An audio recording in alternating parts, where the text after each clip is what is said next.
जैसा कि आप सभी को मालूम होगा कि रेलवे के द्वारा ALP यानी कि असिस्टेंट लोको पायलट का एग्जाम शुरू हो चुका है, जो कि आपका 25 नवंबर को शुरू हुआ है और आपका 29 नवंबर तक चलेगा।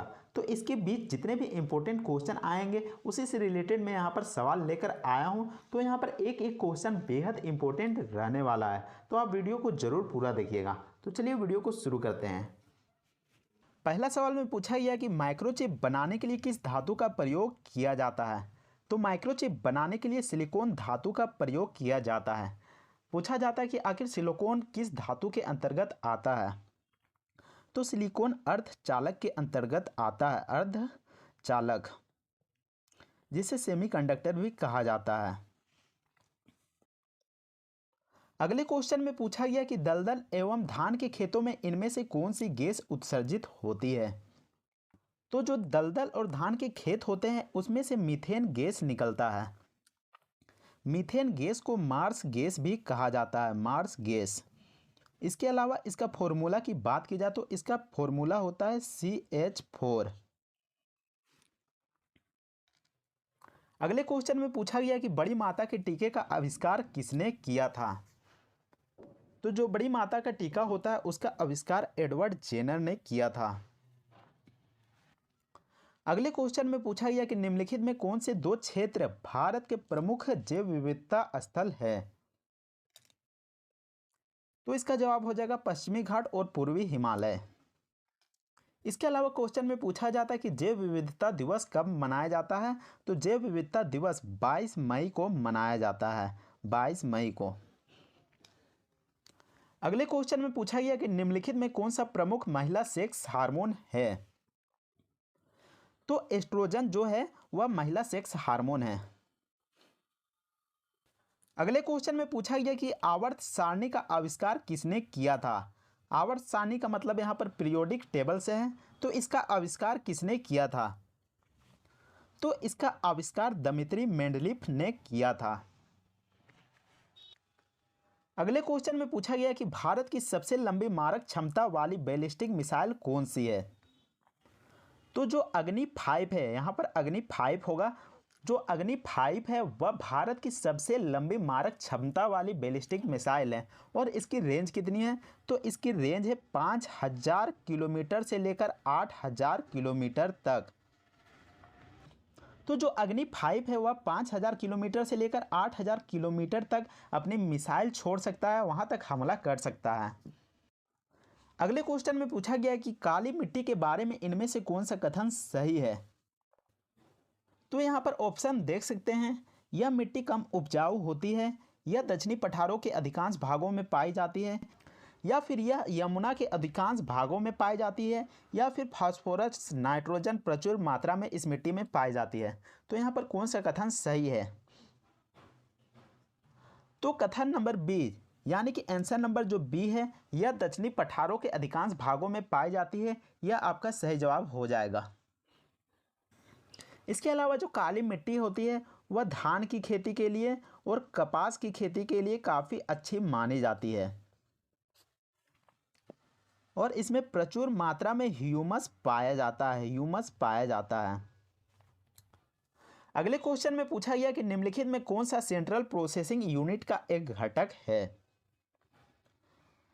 तो जो मेमोरी है वह सेंट्रल प्रोसेसिंग यूनिट का एक घटक है।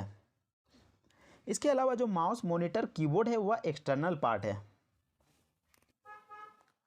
नेक्स्ट क्वेश्चन में पूछा गया कि निम्नलिखित में कौन सा पृथ्वी की सतह से प्रारंभ करते हुए वायुमंडलीय परतों की उपस्थिति के सही क्रम को दर्शाता है। तो यहाँ पर देख सकते हैं बहुत सारे ऑप्शन दिए गए हैं। तो जो पहला नंबर ऑप्शन है ए नंबर, वो आपका सही हो जाएगा। सबसे पहले क्षोभ मंडल आता है, उसके बाद समताप मंडल आता है, उसके बाद मध्य मंडल आता है, फिर आयन मंडल आता है, फिर बहिर्मंडल आता है। तो यह क्रम अनुसार यहाँ पर दर्शाया गया है। इसके अलावा क्वेश्चन में पूछा जाता है कि ओजोन परत कहाँ पर पाया जाता है। ओजोन परत कहाँ पर पाया जाता है। तो जो ओजोन परत पाया जाता है वह समताप मंडल में पाया जाता है। आप याद रखिएगा कि ओजोन परत समताप मंडल में पाया जाता है। नेक्स्ट क्वेश्चन में पूछा गया कि इनमें से किसने 1867 में भारत के प्रति व्यक्ति आय की गणना की और अपनी पुस्तक poverty and un British rule in India में प्रकाशित किया। तो इसका सही जवाब हो जाएगा दादा भाई नौरोजी ने। इसके अलावा दादा भाई नौरोजी को ग्रांड ओल्ड मैन भी कहा जाता है। ग्रांड ओल्ड मैन, अगर पूछा जाता है कि दादा भाई नौरोजी को क्या कहा जाता है तो ग्रांड ओल्ड मैन सही जवाब हो जाएगा। इसके अलावा जो 1867 में जो गणना हुई थी उसमें बता दो कि भारत की प्रति व्यक्ति आय मात्र 20 रुपये थी, 20 रुपये। इसके अलावा दादा भाई नौरोजी ने जो पुस्तक लिखी poverty and un British rule, उसमें क्या बताया गया था, तो उसमें बताया गया था कि भारत का धन किस प्रकार विदेशों में जा रहा है। अगले क्वेश्चन में पूछा गया कि अर्जुन पुरस्कार किस क्षेत्र में विशिष्ट योगदान के लिए प्रदान किया जाता है। तो जो अर्जुन पुरस्कार होता है वो खेल के क्षेत्र में दिया जाता है और इसकी शुरुआत कब हुई थी, तो इसकी शुरुआत 1961 में हुई थी। नेक्स्ट क्वेश्चन में पूछा गया कि इनमें से कौन सा पुरस्कार भारत में खेलों और प्रतिस्पर्धाओं की कोचों को दिया जाता है। तो जो द्रोणाचार्य अवार्ड है वह भारत में खेलों और प्रतिस्पर्धाओं के कोचों को दिया जाता है, यानी कि शिक्षकों को जो ट्रेनिंग देते हैं उसको दिया जाता है। अगले क्वेश्चन में पूछा गया कि इनमें से कौन सा देश संयुक्त राष्ट्र सुरक्षा परिषद का अस्थायी सदस्य है। तो जो फ्रांस है वह संयुक्त राष्ट्र सुरक्षा परिषद का एक अस्थायी सदस्य है। तो आपको बता दूं कि संयुक्त राष्ट्र सुरक्षा परिषद में 10 अस्थायी सदस्य हैं और 5 ऐसे सदस्य हैं जो कि अस्थायी रूप से हैं। तो 5 कौन कौन से अस्थायी रूप से हैं, तो आपको इस तरीके से याद रखना है। रूस का फेस, तो यहाँ पर रूस का फेस में आपको क्या रखना है, पहला नंबर में तो रूस खुद आ जाएगा, दूसरा नंबर में जो आ जाएगा वो फ्रांस है और तीसरा नंबर में आ जाएगा अमेरिका है और चौथा नंबर में आ जाएगा आपका वो चीन है और जो 5वां नंबर में आ जाएगा वो है इंग्लैंड यानी कि ब्रिटेन। अगले क्वेश्चन में पूछा गया है कि लाहौर एवं कश्मीर में स्थित शालीमार गार्डन किस कालीन की वास्तु कलाकृतियां हैं। तो इसका जवाब हो जाएगा मुगल काल की। आपको बता दूं कि जो शालीमार गार्डन है उसका निर्माण जहांगीर ने कराया था। इसके अलावा मुगल वंश की स्थापना किसने की थी, तो मुगल वंश की स्थापना बाबर ने किया था। अगले क्वेश्चन में पूछा गया कि भारतीय संविधान का अनुच्छेद 368 किससे संबंधित है। तो भारतीय संविधान का जो अनुच्छेद 368 है वो संविधान संशोधन से संबंधित है। इसके अलावा संविधान संशोधन की जो प्रक्रिया है वह किस देश से लिया गया है, तो यह दक्षिण अफ्रीका से लिया गया है। अगर पूछा जाता है कि संविधान संशोधन की प्रक्रिया किस देश से लिया गया है तो इसका जवाब हो जाएगा दक्षिण अफ्रीका।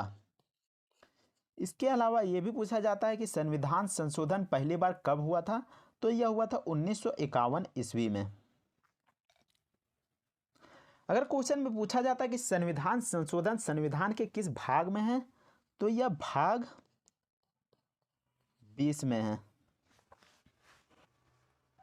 अगले क्वेश्चन में पूछा गया कि भारतीय स्वतंत्रता द्वारा प्रदत्त इनमें से कौन सी विशेषता भारतीय न्यायपालिका से संबंधित है।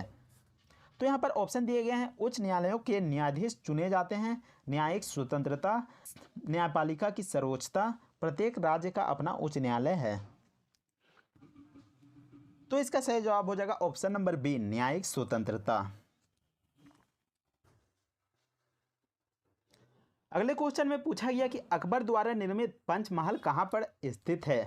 तो अकबर ने जो पंचमहल बनाया था वह फतेहपुर सीकरी में स्थित है। इसके अलावा जो फतेहपुर सीकरी है उसकी स्थापना कब की गई थी, तो इसकी स्थापना 1571 में की गई थी और 1572 में फतेहपुर सीकरी को राजधानी बनाया गया था। इसके अलावा फतेहपुर सीकरी में 1602 ईस्वी में बुलंद दरवाज़ा का भी निर्माण अकबर के द्वारा कराया गया था। और क्यों कराया गया था, क्योंकि अकबर ने जो गुजरात था उस पर विजय प्राप्त किया था। अगले क्वेश्चन में पूछा गया कि कामागाटा मारू घटना किससे संबंधित है।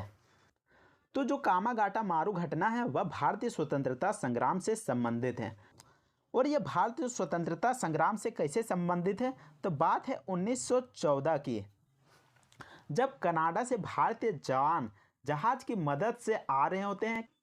कहाँ आ रहे होते हैं? कलकत्ता में। और वे कलकत्ता में जाके रुकते हैं। तभी अंग्रेजों को पता चल जाता है कि भारतीय जवान उस शिप में हैं और अंग्रेज वहाँ पर गोलियाँ चला देते हैं। उसी को कामागाटा मारू घटना के नाम से जाना जाता है। अगले क्वेश्चन में पूछा गया कि इनमें से कौन सी समिति भारत में कर सुधारों से संबंधित है, तो इसका जवाब हो जाएगा राजा चलैया समिति। अगले क्वेश्चन में पूछा गया कि निम्नलिखित में से किसके शासनकाल में बांग्लादेश का विभाजन हुआ था, तो लॉर्ड कर्जन के समय बांग्लादेश का विभाजन हुआ था। और विभाजन कब किया गया था, तो 16 अक्टूबर को विभाजन किया गया था, 16 अक्टूबर 1905 को। लेकिन प्रस्ताव कब पेश किया गया था, तो प्रस्ताव 19 जुलाई को पेश किया गया था, 19 जुलाई 1905 को। और जैसा ही 19 जुलाई 1905 को प्रस्ताव पेश हुआ कि बंगाल विभाजन होगा, तब भारत के लोगों ने 7 अगस्त 1905 को स्वदेशी आंदोलन शुरू कर दिया। तो याद रखिएगा कि स्वदेशी आंदोलन कब हुआ था, तो यह 7 अगस्त 1905 को हुआ था। नेक्स्ट क्वेश्चन में पूछा गया कि सरकार अनिवार्यतः कितनी फसलों के न्यूनतम समर्थन मूल्य यानी कि एमएसपी की घोषणा करती है, तो इसका जवाब हो जाएगा 22 फसलें। नेक्स्ट क्वेश्चन में पूछा गया कि वित्तीय आपातकाल संबंधित प्रावधानों का उल्लेख भारतीय संविधान के निम्नलिखित में से कौन से अनुच्छेद में है, तो जो वित्तीय आपातकाल संबंधी प्रावधान है वह अनुच्छेद नंबर 360 में है। और अगर क्वेश्चन में पूछा जाता है क्या वित्तीय आपातकाल कभी भारत में लगा है या फिर नहीं, तो यह अभी तक नहीं लगा है। अगले क्वेश्चन में पूछा गया है कि महात्मा गांधी द्वारा नमक सत्याग्रह किस वर्ष में शुरू किया गया था, तो यह शुरू किया गया था 1930 में। अगर डेट भी पूछा जाता है तो आपका डेट हो जाएगा 12 मार्च 1930। अगले क्वेश्चन में पूछा गया कि इनमें से कौन सी पर्वत श्रृंखला स्विट्जरलैंड में स्थित है, तो जो आल्प्स पर्वत श्रेणी है वह स्विट्जरलैंड में स्थित है। अंतिम क्वेश्चन में आपको कमेंट सेक्शन में जवाब देना है। तो क्वेश्चन इस प्रकार है, मोरक्को का प्रसिद्ध यात्री इब्न बतूता किस काल में भारत आया था, तो यहाँ पर ऑप्शन दिए गए हैं दिल्ली सल्तनत, चंद्रगुप्त मौर्य के काल में, ब्रिटिश काल में या फिर मुगल काल में। तो आप हमें कमेंट करके जरूर बताइएगा कि आखिर इब्न बतूता किस काल में भारत आया था। इसके अलावा अगर वीडियो पसंद आता है तो वीडियो को लाइक जरूर कीजिएगा, चैनल को सब्सक्राइब भी कीजिएगा। तो मिलते हैं नेक्स्ट वीडियो में, तब तक के लिए जय हिंद, वंदे मातरम।